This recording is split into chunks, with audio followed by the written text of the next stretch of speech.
I'm Hannah Cole, 25 years old, and I used to believe home was the one place I could always return to. I was wrong. Last summer, after a week away, I came back expecting to crash into my own bed, hug my mom, maybe laugh with my dad about the silly souvenirs I'd picked up. Instead, I found a glowing neon sign on my bedroom door that read, Livestream Studio. My room, my sanctuary, had been claimed by my brother. My things were tossed into the shed out back like trash, and when I turned to my father for an explanation, he didn't even look up from his coffee. He just pointed toward the shed and said, "Stay there or get out of this house." The words didn't just bruise me, they shattered something inside me. Because this wasn't about a bedroom, it was about being erased. To understand why this cut so deep, I need to take you back. Only 2 weeks earlier, I had done something I thought would bring us closer as a family. I'd just landed a $30,000 contract as a digital creator, my biggest project yet. For the first time in years, I felt like I was standing on solid ground. And in that moment of pride, I decided to give back. I sat my parents down at the dining table and told them I wanted to take them on a trip. Not just anywhere Hawaii. Flights, hotel, everything covered. My treat. My way of making up for all the years I'd been too busy, too distant. For a second, I saw real joy in my mom's eyes. My dad even smiled, a rare thing. But then Mom's smile faltered. She looked at Dad, then said softly, "It'd be great if your brother could join us." I should have known then. My brother Shane, the so-called rising star streamer, was always the gravitational pull in our house. He was 28, married and supposedly building a career online, but still leaning on everyone else to prop him up. He already owed me $8,000 from past loans, new gear, groceries, unpaid bills, promises to pay me back that never came. His wife Denise only added to the weight, egging him on with bigger dreams while racking up credit card debt. I told them no. I'd cover Mom and Dad, but Shane would need to pay his own way. The room went cold. My father's smile vanished. "That's unfair," he snapped. "Your brother's working hard. You've got the money, Hannah. Why can't you help him out?" I felt my chest tighten. Help him out I had been helping for years. Covering their internet bills so Shane could stream without interruptions. Buying groceries when Mom's card declined. Even paying for Shane's latest microphone setup because this one would really make the difference. I had given, and now they were treating me like I was stingy. "Dad," I said, my voice rising, "he owes me $8,000 already. I'm not a bank." Mom's hands fidgeted in her lap. "Hannah, family supports each other. Shane's trying. You know how tough it is out there." And then Denise, who had been sitting silently with her perfect nails and smug smile, chimed in. "You're doing well, Hannah. A trip for all of us would be a nice gesture." A gesture. My fists curled under the table. Shane just kept scrolling on his phone like the outcome was already decided. I wanted to scream. Instead, I stood up and said, "It is a big deal when I'm the only one paying for everything." That's when my dad slammed his hand on the table, rattling the glasses. "Enough. If you're going to be stingy, maybe you shouldn't be planning family trips at all." Stingy. The word twisted in my gut. After years of sacrificing for them, I was stingy. My mom didn't defend me. She just stared at her hands, silent. That night, I booked the Hawaii trip for myself and two of my closest friends instead. My parents could come if they wanted to pay their own way. Shane and Denise, absolutely not. For a brief moment, I felt empowered. I thought setting that boundary would be the hardest part. But when I returned from the trip exhausted and sunburned but finally happy, I discovered the real betrayal waiting for me. Because they hadn't just asked me to sacrifice again. They had taken my very room, my safe place, and handed it to Shane. My belongings shoved into a dusty shed. My privacy, my comfort, my role as a daughter stripped away in neon letters. And when I asked for an explanation, my father gave me an ultimatum: the shed or the street. That was the night something in me broke. Not just from anger, but from the deep, unshakable realization that I had been disposable to them all along. I stood there in the shed that night, my hands shaking as I stared at the heap of my belongings. My clothes wrinkled under boxes of Shane's old wires, my sketchbooks bent, my favorite jacket crumpled like it didn't matter. That was my whole life reduced to clutter in a corner, while Shane got a neon sign and a stage to perform on. The air smelled of dust and mildew, and for the first time in my life, I understood what it meant to feel unwanted in your own home. I dragged my duffel bag from the shelf, stuffing in what I could salvage: my laptop, a few shirts, my journals. Each item I touched brought back memories I'd tried to bury. The time Shane borrowed my savings for a gaming console he never paid me back for. The time my art classes were too expensive, but his soccer lessons were a necessity. Birthdays when he got brand new gifts and I got hand-me-downs. All the little ways I had been told again and again that I was second. And now this. My very existence shoved aside so his career could thrive. When I stormed back inside to demand answers, my mom wouldn't even meet my eyes. "Hannah, we thought you'd understand. Shane's career is taking off. He needed the space." Her voice was soft, but it carried the same message I'd heard all my life: he matters more than you. Denise was worse, standing in the kitchen with her mug of coffee like she owned the place. She smiled faintly and said, "You're barely here anyway. The shed's fine, it's just temporary." Temporary. I bit my tongue so hard it bled. Because I knew this wasn't temporary, this was permanent. They had chosen him over me once again, and they weren't even ashamed of it. Finally, I turned to my dad. I thought maybe, just maybe, he'd step in. But he folded his newspaper slowly, like this was nothing more than a minor inconvenience. "You've got two options," he said flatly. "Stay in the shed or get out." It felt like a punch. My own father, a man I had helped with bills and groceries and countless small crises, now reducing me to a guest who had overstayed her welcome. I looked to my mom one last time, silently begging for her to say something, anything. She just stared at the floor. I don't remember leaving the house. I just remember my feet moving, my bag dragging behind me, and the eerie silence that followed me out the door. Not one of them came after me. Not one of them cared enough to stop me. I drove across town, tears blurring the lights on the freeway, and ended up at my best friend Corey's apartment. He opened the door in his pajamas, saw my face, and didn't even ask. He just said, "Get in."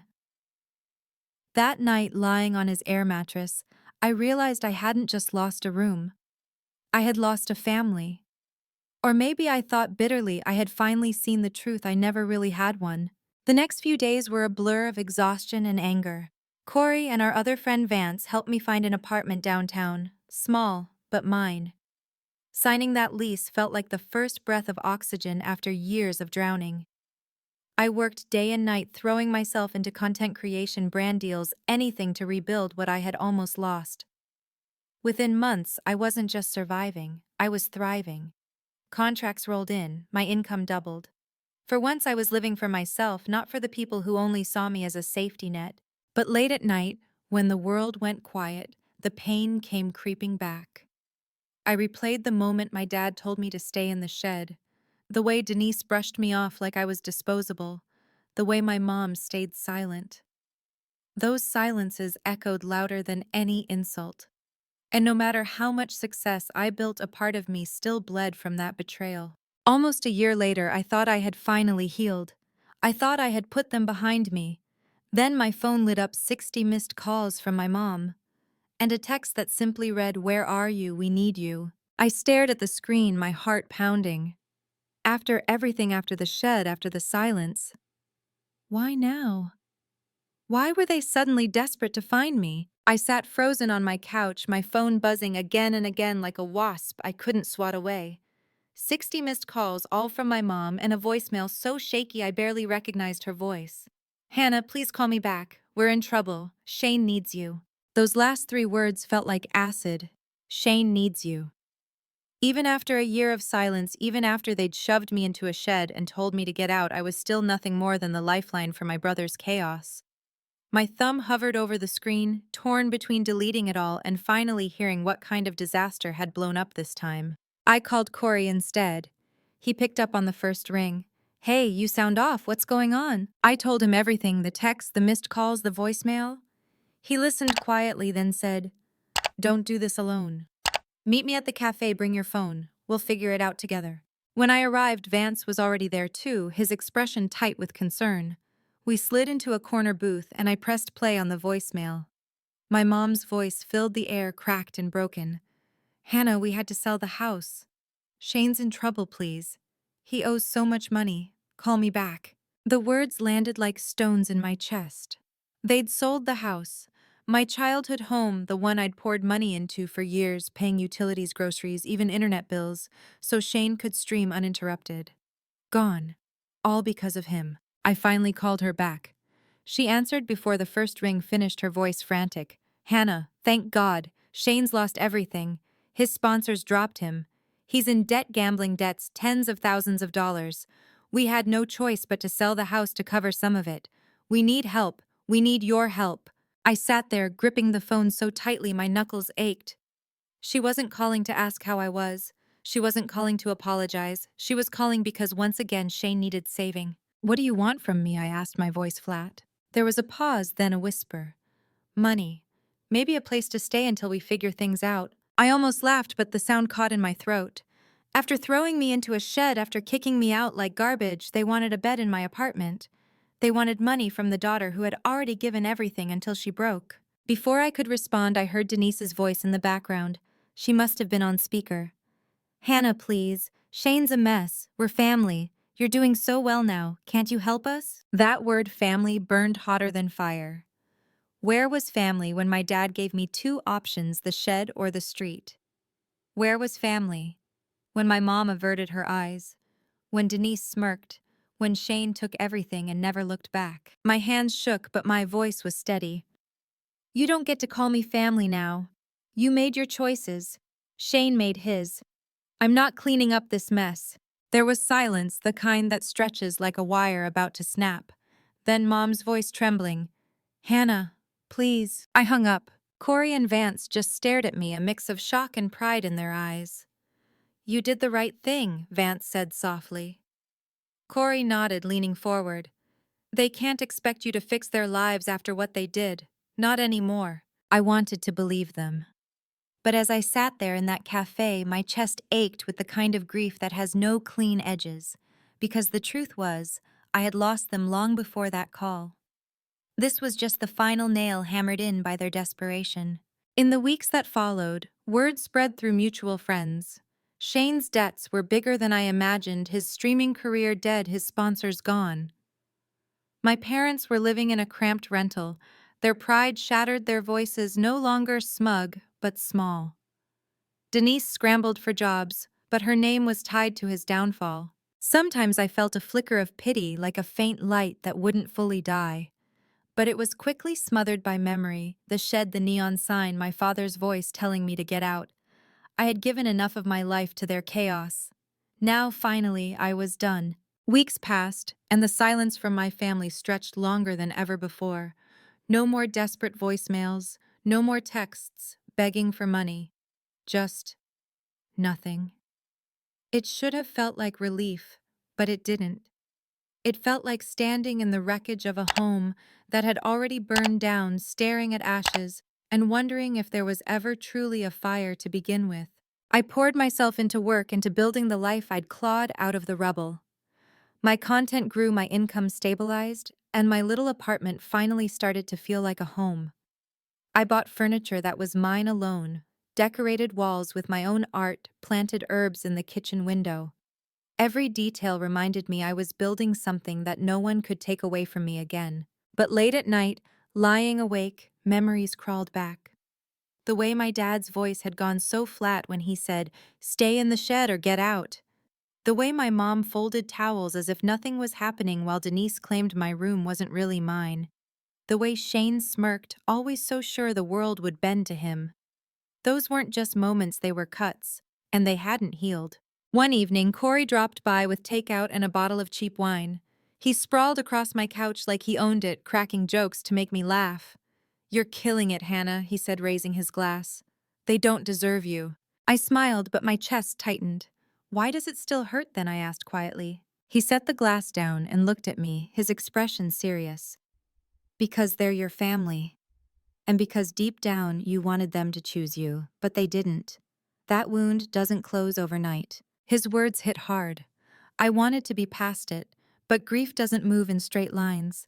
It circles back again and again until you learn to live with the ache. A month later, Vance sent me a message. "Did you see Shane's channel? It's gone." I checked, and sure enough, every video, every follower deleted. His empire of neon lights and hollow dreams had crumbled into nothing. Part of me thought I'd feel vindicated. Instead, I felt empty. Because for all his arrogance, Shane was still my brother, and now he was nothing. Not long after, a letter arrived in the mail. Not an email, not a text, a handwritten letter. The handwriting was my mom's, shaky and slanted. She wrote that they were struggling in the rental, that Shane was spiraling, that Dad was working odd jobs to cover groceries. She wrote that she missed me, that she regretted how things turned out, that she wished she could go back. I read it twice, my hands trembling. For years I had begged for those words, for acknowledgement, for an apology. And now, when everything had already fallen apart, she gave them to me. But they rang hollow. Not because I didn't think she meant them, but because they came too late. I folded the letter and slid it into a drawer beside my journals. I couldn't throw it away, but I couldn't let it back into my heart either. The truth was, the people I had called family had made their choice long before. They had chosen Shane, chosen silence, chosen to treat me as disposable. And even in their ruin, they only reached out because they needed something. That wasn't love. That was convenience. Real family, I realized, was sitting across from me on Corey's couch, or showing up at my door with Vance's sarcastic grin and a bag of groceries. Real family believed in me when I was down to nothing, when I was sleeping on an air mattress and piecing my life together. Real family wasn't blood. It was the people who saw me, who valued me, who stayed. And for the first time, I let myself believe that walking away hadn't been the end of my story. It had been the beginning. If you've listened to me this far, thank you. If you've ever been cast aside, if you've ever felt unseen in the place you should have felt safest, I hope my story reminds you of this. You are not disposable. You deserve a life where you are chosen, not used. If my story touched you, please like this video, share it with someone who needs to hear it, and subscribe so we can keep building this community together. And in the comments, tell me, have you ever had to walk away from the people who were supposed to love you? I want to hear your story.